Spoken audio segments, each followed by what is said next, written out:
What up, what up? It's your boy Striker back with another one. I'm gonna show you a little video of this muffler delete I did.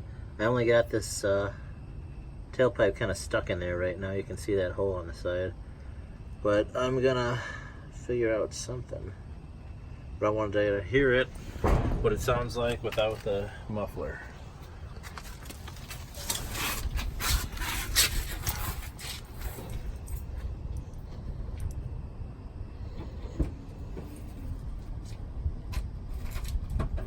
Down there.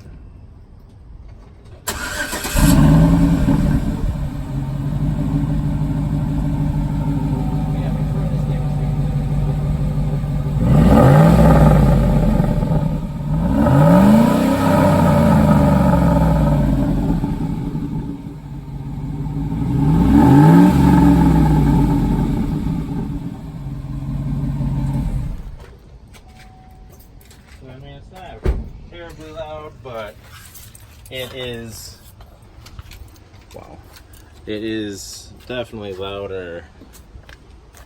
So next I'm going to do the resonator delete. You can see it's that big chunky piece of metal right there. Take that out, put a straight pipe in, I should be able to get some real decent sound after that. Yeah, stay tuned for that video. It'll be coming soon. Sorry it wasn't much sound, but just don't get much sound out of the muffler delete, in my opinion. But it's better than completely silent, which the thing is without it. If you like that video, go ahead and hit that like button. I always use some more subscribers, so go ahead and hit that subscribe button. I'll catch you guys later. Peace.